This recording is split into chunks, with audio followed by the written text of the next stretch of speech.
ኣሌክስ ብዛዕባ ስድሩ እንዳነገረና እቲ ታሪክ ይጅምር። ቤተሰቡ ኣብ ካናዳ ሓድሽ ህይወት ንምጅማር ዩክሬን ገዲፎም ክኸዱ ወሰኑ።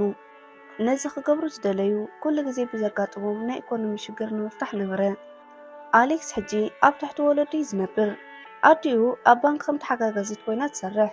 ዝሰርሓሉ ባንክ ከዓ ብልቓሕ ምክንያት ገዝኦም ሒዝዎ ነበረ። ኣሌክስ የዕርክቱ ስለ ዘይብሉ መብዛሕትኡ ግዜኡ ምስ ኮምፒተር የሕልፎ። ኣሌክስ ኣብቲ ኮምፒተር ኮድ ምግባር ደስ ይብሎ ነበረ። ድሕሪ ግዜ ኣሌክስ ክሊከር ዝበሃል ስራሕ ይረክብ። እዚ ማለት ኣብቲ ገጽ ብምእታው ገንዘብ ይረክብ። ዝረክቦ ገንዘብ ነትምህርቱ ክኾነ ክወሃለሉ ጀመረ። ኣሌክስ ናብ ኢንተርኔት ብዝበለጸ ተጠቃሚ እናኾነ ኸደ። ካብኡ ብዝመሃሮም ነገራት ብዝበለጸ ምስ ኮምፒተር ክቀራረብ ድሌት ኣሕደረ። ብድሕሪ እዚ ኣሌክስ ምስ ገንዘብ ዝተተሓሓዙ ነገራት ክፈልጥ ይደሊ ነበረ። ባንክታት ብኸመይ ከም ዝሰርሑን ብኸመይ ናይ ድሕንነት ስርዓታት ከም ዝጥለፉን ብምንታይ ነገራት ከም ዝልወጥን ክርዳእ ጀመረ። ሓደ መዓልቲ ምሸት ወለዱ ብገንዘብ ምክንያት ክከራኸሩ ሰሚዑ ካብ ገዛ ወፂኡ ናብ እንዳ ካፌ ኸደ። ኣብቲ እንዳ ካፌ ውሽጢ ፒት ብዝበሃል ሃከር ናይ ዳርክ ዌብ ግሩፕ ዝርከቦ ናይ ሳይበር መድቃዕቲ ኣብ ዜና ተዓዘበ። ኣሌክስ ናብ ገዝኡ ምስ ተመለሰ ኣዲኡ ካብ ስርሓ ስለ ዝሰጎግዋ ክትበኪ ይሪኣ። ኣብዚ ሕጂ እዋን ናይ ገንዘብ ሽግር ኣጋጢሞዎም ነበረ። ብተወሳኺ ገዝኦም በቶም ኣዲኡ ትሰርሓሎም ዝነበረት ባንኪ ክውረስ ይኽእል እዩ። ኣሌክስ ቤተሰቡ ይፈቱ ስለ ዝነበረ ነቲ ብሕቡእ ዘዋህሎ ዝነበረ ገንዘብ ክህባ ወሰነ። ኣዲኡ ብወገና ገንዘብ ዋላ እኳ እንተደለየት እቲ ናይ ወዳ ዝህባ ዝነበረ ግን ንትምህርቱ ክኸውን ነይርዎ። ኣሌክስ ግን ኣብ ሓሳቡ ጸኒዑ እቲ ገንዘብ ክትወስዶ ኣእምና። ምክንያቱ እቲ ቀንዲ ነገር ገዝኦም ንኸይውረስ ክገብሩ ኣለዎም። ኣሌክስ እቲ ባንክ ነዲኡ ኣብ ጭንቀት ስለ ዘእተዋ ሓሪቆ ነበረ። ኣሌክስ ኩሉ ገንዘቡ ነዲኡ ስለ ዝሃባ ካልእ ገንዘብ ብቕልጡፍ ክረኽበሉ ዝኽእል መንገዲ ኣብ ኢንተርኔት ክደል ጀመረ። ይኹን እምበር እቶም መብዛሕትኦም መንገድታት ናይ ሓሶት ምዃኖም ተረድአ። ብድሕሪ እዚ ነቲ ብቲቪ ዝረኣዩ ዳርክ ዌብን ናይ ግበነኛታት ግሩፕ ዝነበረ ኣብ ዝረኣዩ ነገር ድሌታቱ እናዓበዩ ኸዱ። ስለ ስርሖም ብዙሕ ክፍልጥ ከም ዘለዎ ተረድአ። ይኹን ደኣ እምበር መሳርሕቶም ንምዃን ቀሊል ኣይነበረን። ሓደ ካብ ኣባሎም ክኸውን እንተኾይኑ ካብ ሕጊ ወፃኢ ነገር ከዳልዎ ወይ እውን ካብኦም ኣባል ዝኾነ ሰብ ናብኡ ክእትዎ ከም ዝኽእል ተረድአ። ስለዚ ኣሌክስ ምስ ሓደ ሰብ ጥቡቕ ዝምድና ክገብር ወሰነ። እዚ ሰብ ራንድ ዝበሃል መምሃርዶ ኮይኑ ዝተፈላለዩ ናይ ሓይሊ ነገራት ዝወስድ ስፖርተኛ ነበረ። ስለዚ ኣሌክስ ነዚ ንምግባር ሕሳር ናይ ሓይሊ ፕሮቲን ዝሸጠሉ ሓደ ዌብሳይት ሰርሐ። ብድሕሪ እዚ ራንዲ ነዚ ስለ ዝረኣየ ኣመና ተሓጐሰ። ራንዲ ናይ ኣቦይ ኤቲኤም ብምጥቃም ነቶም ናይ ሓይሊ ዝህቡ ገዝኦም። ግን ኩሎም ሓበሬታታት ንኣሌክስ ይህቦ ከም ዘሎ ይፈልጥ ኣይነበረን። በዚ ኸ ኣሌክስ ኣብ ዳርክ ዌብ ኣትዩ ብዝሰርሖም ነገራት ፈተንኡ ተዓዊቱ ክሓልፍ ከኣለ። ኣብ ካልእ ትዕዘብትና ሩዝቤል ዝተባሃለ ኣብ ዳርክ ዌብ ዝሰርሕ ሰብ ንኣሌክስ ብዙሕ ገንዘብ ንኽረክብ ዕድላት ከፈተሉ። ካብዛ መዓልቲ እዚኣ ጀሚራ ኣሌክስ ካብ ሕጊ ወፃኢ ዝኾኑ ነገራት ክሸይጥ ጀመረ። ሩዝቤል እውን ካብ ዝሸጦ ነገር ብምሃብ ገንዘብ ከም ዝመቕሎ ቃል ኣተወሉ። ኣሌክስ ነዚ ምስጢራዊ ዕዳጋ ኣመናፈተዎ። ውፅኢቱ እውን ጽቡቕ ይኸደሉ ነበረ። ኣብ ውሽጢ 4 ሰሙን እውን $30,000 ረኸበ። እዚ ከዓ ንናይ ኮሌጅ ትምህርቱ እኹል ነበረ።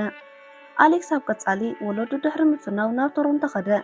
ትምህርቱ ንኽጅምር ኣመና ህንጢነት ነበሮ። ግን ሕጂ እውን ንመዓልታዊ መነባብርኡ ዘድልዩ ነገራት ብተወሳኺ ገንዘብ የድልዮ ነበረ። ገንዘብ ንምርካብ ጀሚርዎ ዝነበረ ካብ ሕጊ ወፃኢ ስርሑ ቀጸለ። ሓደ መዓልቲ ክባር ናይ ኢድ ሰዓት ሰረቐ። ግን ኣብ ክሬግሊስት ማሕበራዊ ገጻት ንምሻጥ ብጣዕሚ ሓደገኛ ምዃኑ ይፈልጥ ነበረ። ፖሊስ ኣብ ከባቢኡ ስለ ዘይነበሩ ነቲ ዕድል ተጠቂሙ ነታ ሰዓት ክገዝኡ ዝኽእሉ ክረክብ ተስፋ ብምግባር ናብ ቻይናታውን ከደ። እቲ ዘሕዝን ግን ኣብቲ ኩሉ ዝኸዶ ክሰልጦ ኣይከኣለን። ገሊኦም እውን ዝተሰርቐ ክኸውን ከም ዝኽእል ገመቱ። ኮይኑ ግን ድሕሪ እዚ ሓደ ዘይተሓሰበ ነገር ተኸሰተ። ሓደ ጸሊም ኣይግላስ ዝገበረ ሰብ ኣሌክስ ርእይዎ ክዛረቦ ጀመረ። እዚ ምስጢራዊ ሰብ ከዓ ምስ ኣሌክስ ኣብ ሓደ ስምምዕ በጽሐ።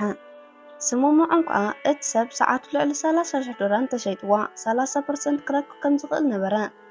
ኣሌክስ ገንዘብ ስለ ዘድልዮ ዝነበረ በቲ ሓሳብ ተሰማምዑ። ኣሌክስ ታ ሰዓት ነቲ ምስጢራዊ ሰብ ሃቦ። ብዘገርም ከዓ እቲ ምስጢራዊ ሰብ ድሕሪ ዝተወሰነ ደቓይቕ ብጽፉፍ መንገዲ ሰዓቱ ሸይጡ ብጽሒት ወሲዱ ዝተረፈ ንኣሌክስ ሃቦ። ኣሌክስ ብምግራም ብኸመይ ነዚ ክገብር ከም ዝኸኣለ ንምፍላጥ ድሌት ነበሮ። ግን እቲ ምስጢራዊ ሰብ መጀመርያ ከምዚ ዓይነት ወከት ዘለዎም ነገራት ብኸመይ ክረኽቦም ከም ዝኽእል ንኣሌክስ ይሓቶ። እቲ ምስጢራዊ ሰብ ሽሙ ሳይ ይበሃል። ብኸመይ ከምዚኦም ዓይነት ኣቑሑ ክሸጦም ከም ዝኽእል ንኣሌክስ ክነግሮ ጀመረ። ብድሕሪ እዚ ክልቲኦም ካብ ሕጊ ወፃኢ ዝኾኑ ነገራት ብምስራሕ ብዙሕ ገንዘብ ክረኽቡ ክኣሉ። ኮይኑ ግን ምስ ግዜ ኣሌክስ ናይ ኮሌጅ ትምህርቱ ጽልይዎ ከም ዘየድልዮ ሓሰበ። ብዓቢኡ ምስ ሳይ ዘለዎ ስራሓት ኣተኪሩ ክኸይድ ወሰነ። ብድሕሪ እዚ ዝተፈላለዩ መፀባበቒ ነገራት ምስራቕን ናይ ሰባት ክሬዲት ካርድ ወይ ኤቲኤም ክጠልፉ ጀመሩ። ኣብ ሓደ ናይት ክለብ ሓንቲ ሳይ ዝፈልጣ ጓል ኣብ ኩሉ ሃገር ዝሰርሕ ክሬዲት ካርድ ከም ህያብ ሃበቶ። ኣሌክስ ኣብቲ ክሬዲት ካርድ ብዙሕ ገንዘብ ከም ዘሎ ረኣየ። ብድሕሪ እዚ ናይ ሓሶት መንነት መንቀሳቐሲ ብምስራሕ ወላ ሓደ ሰብ ከይተጠራጠሮም ካብቲ ባንኪ ገንዘብ ከውፅኡ ክኣሉ። ኣሌክስ ቅድሚ ሕጂ ነዲኡ ዝሰጎግዋ ባንኪ ሕነ ክፈዲ ይደሊ ነበረ። ኣብ ዳርክ ዌብ ድኽመቱ ድሕሪ ምርካብ ነቲ ባንኪ ከጥቅዕ ኣብ ዝፈተነሉ እዋን እቶም ናይቲ ባንኪ ናይ ድሕንነት ተቆጻጸርቲ ስለቲ ነገር ብቕልጡፍ ስለዝተረድኡ ኣብ ኮምፒውተሩ መከታተሊ ገበሩ። ንኣሌክስ ድሕሪ መሓዞም ናብ ናይ ድሕንነት ሓላፊኦም ንሓደ ሓደ ሕቶታት ወሰድዎ። ብድሕሪ እዚ ነቲ ሶፍትዌር ካበይ ከም ዘምፅኦን እንተዘይነጊርዎም ንፖሊስ ይሕሊፎም ከም ዝህብዎ ኣፈራርሕዎ። ስለዚ ኣሌክስ ናይቲ ባንኪ ናይ ድሕንነት ድኽመታት ዘርዚሩ ድሕሪ ምንጋሩ ካብ ምስ ፖሊስ ሽግር ምእታው ነቲ ድኽመት ብነፃ ከዕርየሎም ሓሳብ ኣቕረበሎም። እዚ ድፍረት ዝተመልኦ ስጉምቲ ንኣሌክስ ኣብ ዳርክ ዌብ ተፈላጢ ገበሮ። ናይቲ ግሩፕ ሓላፊት ዜድ ከይተረፈ ብጣዕሚ ተደነቐ። ሕጂ ዓርኪ ኣሌክስ ዝኾነ ሳይ ንኣሌክስ ምስ ጓል ክላለዮ ወሰነ። ስለዚ ሳይ ምስታን ዳርክ ዌብ ፀቢቓ ትፈልጦ ኪራ ኣላለዮ። ሳይ እታ ጓል ንግሩፖም ብዙሕ ክትጠቅም ከም ትኽእል ሓሰበ። እቲ ዘገርም ከዓ ኪራ ካብ ዝሓሰብዎ ንላዕሊ ስለ ዳርክ ዌብሳይት ትፈልጥ ነበረት። ኪራ ናይ ሓሶት ቪዛ ካርድ ምስራሕን ብተወሳኺ ቢትኮይን ተጠቅም ኣሌክስን ሳይን ዘይፈልጥዎ ምስጢራዊ ናይ ኢንተርኔት ኣጠቓቕማ ትፈልጥ ነበረት።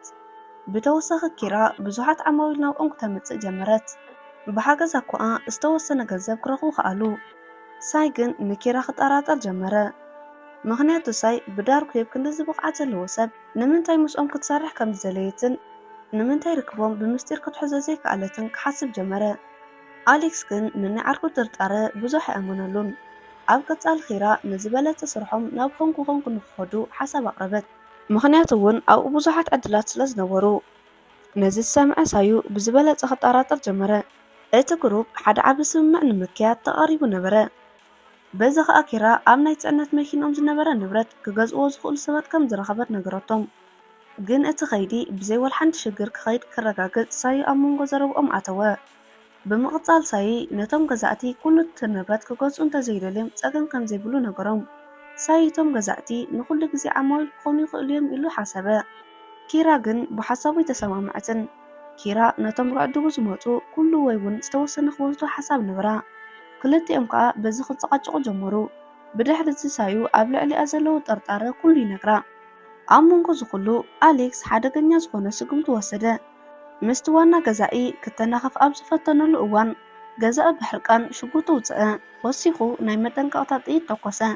እቲ ስምምዖም ከዓ ብኸምዚ ተወድአ።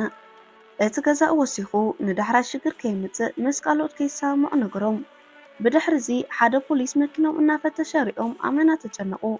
ይኹን እምበር እቶም ፖሊስ ወርሓንቲ ሕማቕ ስለ ዘይረኸቡ ካብቲ ቦታ ኸዱ። ኣሌክስ ኣብ ከተማ ብምህላዎም ንድሕንነቶም ጽቡቕ ከም ዘይኮነ ሓሰበ። ስለዚ ንድሕንነቶም ኣማራፂ ናብ ዝበልዎ ቦታ ክኸዱ ሓሳብ ኣቕረበ። ሳይ ከዓ ቅድም ኢሉ ኣሌክስን ኪላን ዝተዘራርብዎ ነገር ብምዝካር ናብ ሆንግ ኮንግ ንክኸዱ ሓሳብ ኣቕረበ። ስለዚ ኩሎም በቲ ሓሳብ ተሰማምዑ። ኣብ ዝቕፅል ትዕዝብትና ኣብ ሆንግ ኮንግ ሓድሽ ናይ ስራሕ ቦታኦም ክለማመዱ ንዕዘብ። ኣሌክስ ናብ ሓድሽ ቦታ መፂኦም ስርሖም ብሰላም ከከናውኑ ተስፋ ኣለዎ። ኣብ ሓድሽ ናይ ስርሖም ቦታ ስርሖም ምስ ጀመሩ ሽልማት መመላኽዕን ኮምፒውተራትን ብተመሳሳሊ ካልእን ክሸጡ ጀመሩ። በዚ ከዓ ብዙሕ ገንዘብ ክረኽቡ ክኣሉ።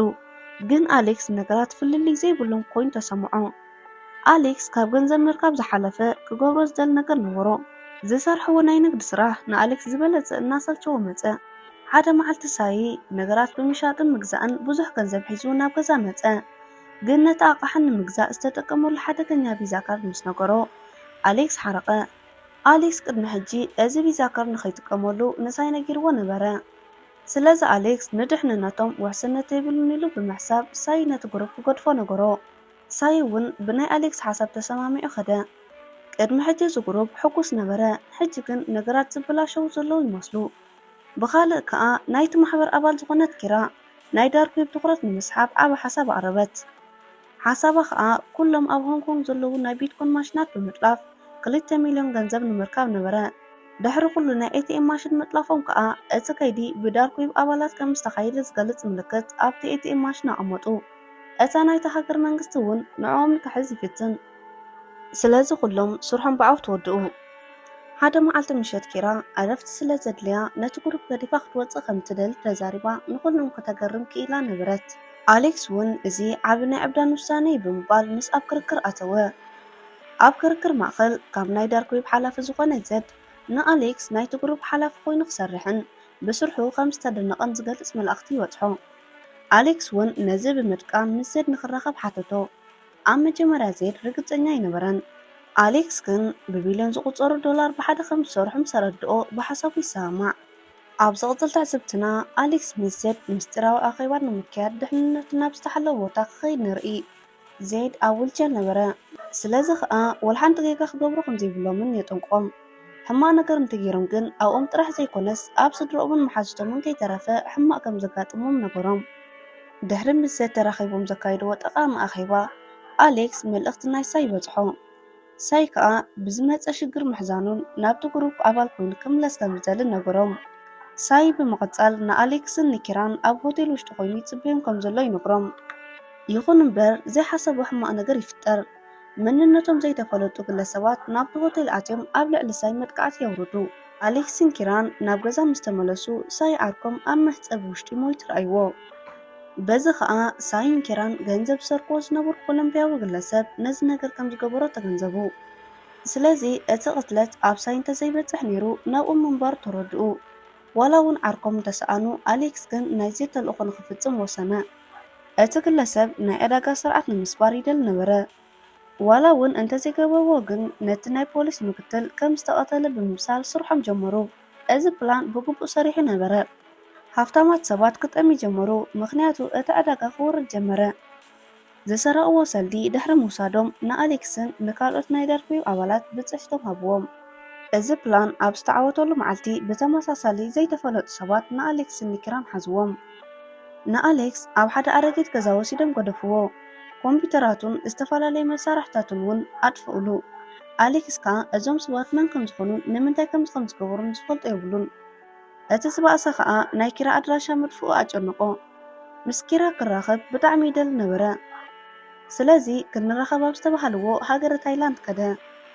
መዓልታት ሓሊፉ ግን ወልሓንቲ ናይ ኪራ ድሃይ ክረክብ ኣይከኣለን። ኣሌክስ ኣብ መናብሕታውነት ተሰምዖ። መወዳእትኡ ናብ ኢንተርኔት ከይዱ ተጠቂሙ ምስ ወድአ ሓደ ካብቶም ናይ ሓሶት ኤቲኤም ብምጥቃም ክፍሊት ፈጸመ። ኮይኑ ግን ናይቲ ሃገር መንግስቲ ናይ ዳርክ ዌብ ሓላፊ ከም ዝሓዘን ኪራ ከዓ ከም ዝሞተትን ብዜና ብምርኣይ ሰንበደ። ናይቲ ገዛ ሰራሕተኛ ኣሌክስ ናይ ሓሶት ኤቲኤም ብምጥቃሙ ንፖሊስ ኣመልከተት። ዳሕራይ ኣሌክስ ን2 ዓመት ዝኣክል ኣብ እስር ቤት ኮይኑ ይርኤና። ኣብቲ እስር ቤት ኮይኑ ከዓ ቅልል ዝበለ ህይወት ንምንባር ይሓስብ ነበረ። ኣሌክስ ድሕሪ ግዜ ካብ ሓደ ዓብ በዓል ስልጣን ይቕሬታ ረኺቡ ይወፅእ። ካብቲ እስር ቤት ምስ ወፅእ ምስ ኪራ ተራኸበ። ነሳ እውን ምስ ኤፍቢኣይ ከም ዝተሰማመዐትን ንዘድ ንምሓዝ ብውክልና ትሰርሕ ከም ዝነበረት ኩሉ ዝሓለፈ ታሪኻት ነግሮ። መወዳእትኡ ብመኪና እንዳኸዱ መጻኢኦም ብሓንሳ ይሕልፉ። ክቡራት ተኸታተልትና ናይ ሎሚ ታሪኽና ነዚ ይመስል ነይሩ። ቪድዮ ላይክ ምግባር ኣይትረስዑ። ከምኡ እውን ሳብስክራይብ ብምግባር ናይ ቻናልና ቤተሰብ ይኹኑ። ኣብ ዝቕፅል ብኻልእ ቪድዮ ክሳብ ንራኸብ ሰሰናዩ።